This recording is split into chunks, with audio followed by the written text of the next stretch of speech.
Ici le Dr Marcel Veilleux, chiropraticien. Je suis professeur au département de chiropratique de l'Université du Québec à Trois-Rivières. Bienvenue à cette présentation. Depuis mes débuts à l'UQTR, j'enseigne les techniques d'ajustement vertébral et les manipulations articulaires. Je suis tout particulièrement impliqué au tout début du programme de chiropratique, c'est-à-dire au moment où les étudiants se familiarisent concrètement avec les manipulations chiropratiques. Dans ce cours vidéo, vous serez exposé à certains segments de cours enseignés au programme de doctorat de premier cycle en chiropratique à l'Université du Québec à Trois-Rivières. Lorsqu'on évalue le mouvement humain, à l'UQTR, l'apprentissage des techniques chiropratiques est scindé en 4 parties principales réparties sur 5 années de formation. En première année, l'étudiant sera d'abord initié à la terminologie propre à la pratique chiropratique. Pas du tout ou pas beaucoup. En haut, vous avez un mouvement d'abduction de l'épaule, donc un mouvement où on élève le bras. Vous avez un mouvement aussi de ramener le bras vers le tronc. Donc ça, c'est un mouvement d'adduction. En bas, on a des mouvements qu'on appelle de circumduction. Alors, c'est des mouvements de rotation qui impliquent un peu de flexion, d'extension, d'abduction et d'adduction. Ces mouvements-là peuvent être exécutés par le doigt, par le poignet, l'épaule ou l'articulation coxo-fémorale. En général, les différentes manœuvres sont démontrées devant toute la classe et sont par la suite exécutées à l'intérieur de plus petits groupes ayant chacun leur professeur attitré. Dès la première session du programme de doctorat en chiropratique, l'étudiant débutera l'apprentissage des techniques qui lui seront nécessaires tout au long de sa vie professionnelle. En plus de tous les apprentissages théoriques et cliniques, le chiropraticien doit maîtriser l'art de l'ajustement vertébral et les manipulations des articulations du bassin, des membres supérieurs et des membres inférieurs. Des centaines d'heures de cours sont dévolues à cette fin. Sur l'épine de la scapula.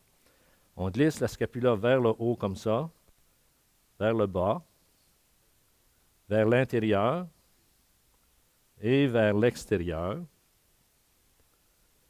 jusqu'au maximum.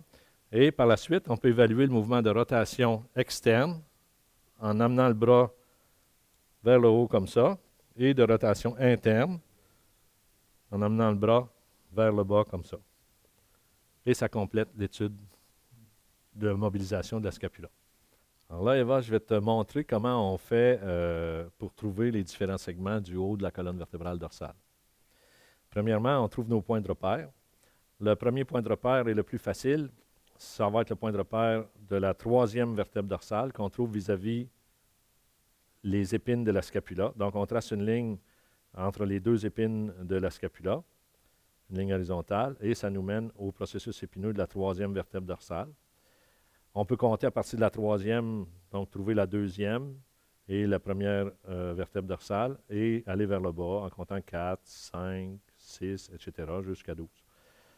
Si on trouve la quatrième dorsale, donc, son processus transverse, on sait qu'il va se trouver à environ 2 doigts, la largeur de 2 doigts, plus haut que le bout de son processus épineux.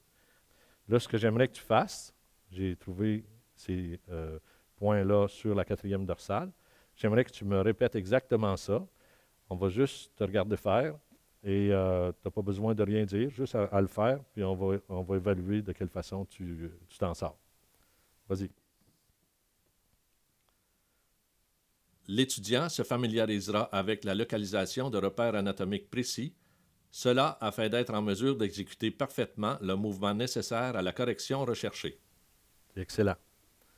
Alors, c'est comme ça qu'on trouve les différentes parties de la quatrième thoracique. L'étudiant sera aussi exposé à l'apprentissage de patrons moteurs nécessaires à l'exécution des ajustements et des manipulations spécifiques à chaque articulation.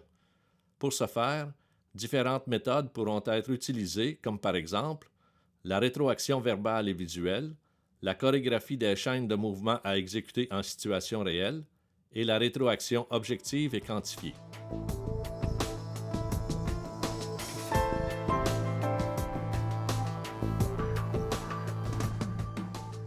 À la palpation dynamique, vous avez déterminé que au niveau de l'ilium, vous aviez une malposition postérieure. L'étudiant apprendra également à positionner correctement le patient.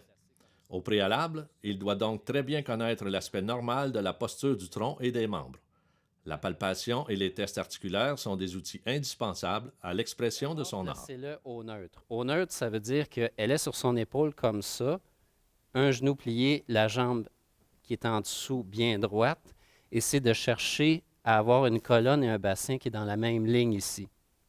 À ce moment-là, je tourne mon patient en En bloc. deuxième et troisième année, l'étudiant apprendra à exécuter plus de 200 ajustements différents, principalement des ajustements du rachis et des articulations du bassin. Les patrons moteurs et la chorégraphie relatifs à chacun des ajustements feront l'objet d'un apprentissage intensif.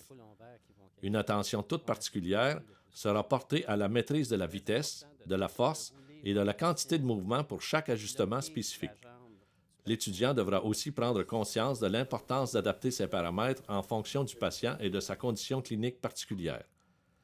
À raison de 4 heures par semaine, en compagnie de leurs professeurs et en petits groupes, les étudiants auront à parfaire la qualité et la rapidité de chaque ajustement et manipulation au programme. L'étudiant sera amené à réaliser les liens très pratiques qui existent entre son apprentissage en classe et différentes situations de la vie quotidienne. Donc, je vérifie au niveau du coude, mais je vérifie aussi au niveau du poignet, de l'épaule, de la colonne cervicale et thoracique.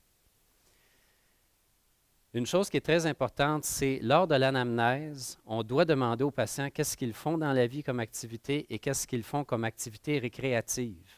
Si la personne passe ses journées, et ça on le voit de plus en plus, à l'ordinateur comme ceci, pensez-vous sérieusement que son radius a besoin d'aller encore plus en pronation? Au départ, c'est l'histoire de santé du patient qui guide le docteur en chiropratique dans sa recherche de la cause probable de son problème. Cependant, c'est grâce à ses mains et à son sens du toucher que le chiropraticien pourra corroborer ses hypothèses et prodiguer le traitement. Les mains sont, pour le chiropraticien, aussi importantes qu'elles peuvent l'être pour le pianiste de concert. En troisième année, les manipulations des articulations des membres supérieurs et inférieurs seront enseignées.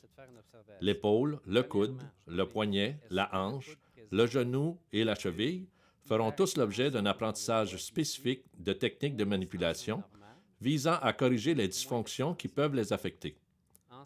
Les techniques d'ajustement du rachis et du bassin seront revues en vue de raffiner et de parfaire leur exécution. L'étudiant de troisième année sera enfin exposé à des cas cliniques qui viendront l'aider à développer son jugement et les qualités nécessaires à l'élaboration du diagnostic particulier à chaque condition. En quatrième et cinquième année, les étudiants ayant réussi l'examen d'admission à la clinique universitaire de chiropratique pourront mettre à profit les habiletés acquises lors de leur apprentissage théorique et pratique. Sous la supervision d'un docteur en chiropratique d'expérience, ils pourront faire bénéficier les patients de leur savoir et de leur savoir-faire.